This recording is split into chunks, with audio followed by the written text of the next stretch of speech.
Hi, friends. Welcome back to Extraordinary Connections.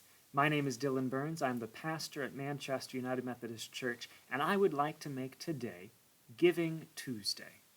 Now, I know that Giving Tuesday is already a thing. It's the Tuesday after Thanksgiving, after Black Friday, when various nonprofits and other organizations invite folks to make charitable donations that support the good work that they do. And today is not the Tuesday after Thanksgiving, but it is still a Tuesday, and so seemed an appropriate time to talk about giving, particularly as I'm going with my congregation through a series about stewardship this month, and as this is oftentimes the time when churches talk about stewardship with their congregations. Now, I will admit, this is not always the most appreciated topic of conversation, but it's one that we should engage in, and not with resistance, but heartily and with excitement, for giving is one of the fundamental expressions of our faith in Jesus Christ. For as God has been generous with us, we should be generous with others. Friends, Scripture talks about giving over and over and over again, and so we should hear it over and over and over again so we might be shaped by the words that God has for us. And I say that it may not make this any less challenging, but there are a few things we can do. First is to recognize that very often we talk about giving in the church as though people don't know that they should give, or as though people know they should give and aren't living up to our expectations for them. Too often, giving is treated as this sort of standard that we have to meet with a legalistic set of obligations. I don't think, however, that in most instances the challenges around giving are in not knowing that we should be doing it, but instead in knowing how to do it. And so instead of heaping obligation after obligation on each other, instead of holding up standards as though knowing the standard is all we need to know, it would be good for us to be frank about how to give, about how to shape our lives in a way that giving can be an expression of a whole and full faith. And that's where I'd like to begin today.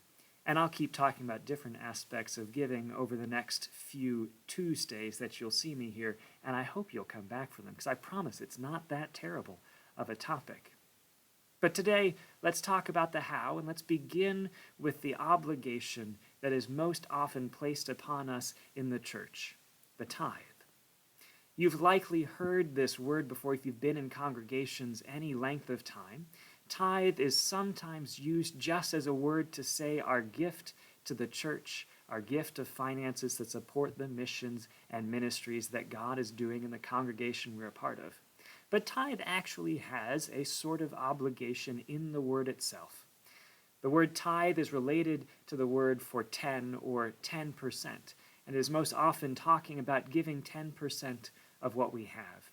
It's a practice found regularly in the Old Testament, and today I'd like to reference out of the book of Deuteronomy. This is chapter 14 and just two verses, verses 22 and 23.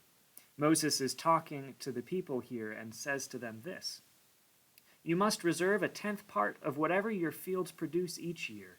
Eat the 10th part of your grain, wine, oil, oldest offspring of your herds and flocks, in the presence of the Lord your God in the location he selects for his name to reside, so that you learn to fear the Lord your God at all times." There's a lot here in these two verses, and it doesn't stop here either. It continues to talk about how to give and other ways to give, but this is one of those scriptures that sets up the tithe, to give a 10th of what the Israelites have. And we can notice that this is an agrarian society, and so a 10th of what the people have means a 10th of their grain, a 10th of their livestock, a 10th of these things that they grow and foster in the land to eat, that sustain them. And so it might become immediately very clear that the tithe in the Old Testament time may not need to be directly related to the tithe in today's time, because we no longer live in an agrarian society.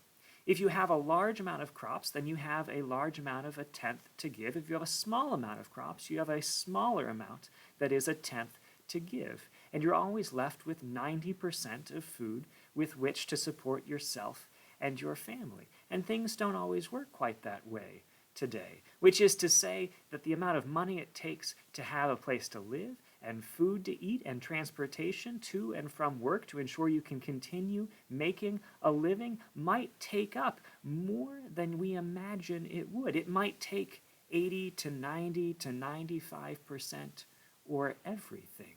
And so a tenth of what we have simply isn't doable. On the other hand, we might have so much, and the costs of living, of food, of transportation remain relatively static, so that the fundamental things we need to live cost so little that the extraneous amount of income we have is so much that a tenth might not be enough at all. In an agrarian society, 10% scaled relatively well. In a more varied society, it may not. And so, 10% is a valuable thing, but may not be for everyone. And furthermore, as we continue into Deuteronomy, we'll see that there are some, even in the agrarian society, that could not give the 10%, and so their role in the tithe was to receive it, to receive what others gave, to support them, because the goal of this is love. The goal of living and of giving is to love one another, and to love them by giving them the things that they need to survive, and to love God by celebrating that God has all of what we have. For if we're not big fans of the 10% in the Old Testament, we can look to the New, when Jesus says to the rich young ruler, "Go and sell all of what you have and give it to the poor." For the goal is not to give enough, but is to release all of what we have into the capable hands of God. And so in this goal of giving, which we hold to as an expression of our faith, it's important to know how. And that begins with seeing what we have and where it's used. And so I'd like to introduce us today to the spiritual practice of percentages, which is to say the spiritual practice of seeing how much we give as a portion of how much we are given in terms of finances. And so I'm going to bring up some numbers and walk us through this math problem. And what I'm going to do is use actually the numbers of my own current situation. For I think it's important for us to be frank about this. As a bit of an aside, there's actually some studies that show that the more open we talk about our salaries with those around us, the more we can diminish gaps in wages that are unfair or gender-based. And furthermore, clergy salaries are public information to the church that they serve and to the conference that they serve in. And so my salary every year, as well as every salary of every pastor in the conference, is published in the conference journal. Might take a little work to go and find it, but it's there, and so it's nothing for me to be hiding, and I think this is so much better to work with actual numbers than simply make them up. And so the first step in the spiritual practice of percentages is to look at how much you make over the course of a year. You can use a different time span, but I find that a year is the most helpful and the one that we tend to work in already.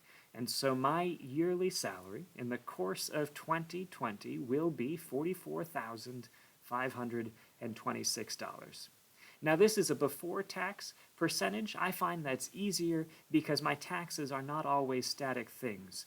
Yours may be more so. You may be able to plan your taxes ahead of time. You can do your numbers as an after-tax amount.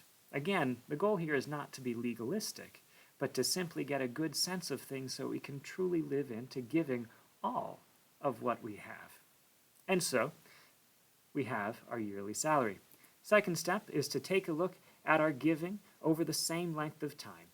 Now, I know my giving as a monthly amount. I give $380 through my church's online giving system. I have it set up as a recurring gift, which makes it easy so I don't have to go in there every month and reset it up. It just goes on its own. $380 every month over the course of 12 months. Multiply that together, get $4,560.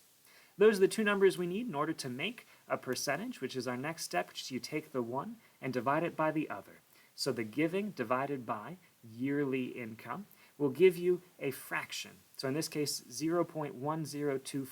To turn that into a percentage, if you remember math back in whether that was middle school, high school, somewhere in there, you just multiply it by 100. So 0.1024 is 10.24%.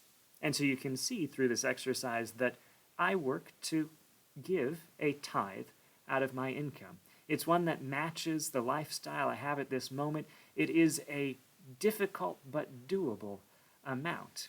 And every year when my salary changes, I work to do this practice in reverse to create a giving close to 10%, as I also watch the other things I'm spending money on in life to see if I might be able to give more. For giving is an expression of my faith in Jesus Christ, for to love is to give. And so what I'd like to invite you to do is to take on this practice for yourself. At some point here, near at the end of this year, going into next year, or at any point at which things change, you would simply like to know where you're at, I invite you to follow through in this practice, spiritual practice of percentages, as I've been calling it, and then to reflect on it. Is your giving where you would like it to be? Do you feel you are living into the calling that God has placed on us to love one another? Are there ways we might grow in our generosity and in our giving? We'll talk more about this in the weeks to come, but the first step is to know where we begin. And so, that's where we are today. Friends, I pray that we are generous with all that we have, and that we have clear eyes and clear minds to see where we are, for sometimes that reveals where we should go. And friends, as you go from this devotional place, go in peace. Amen.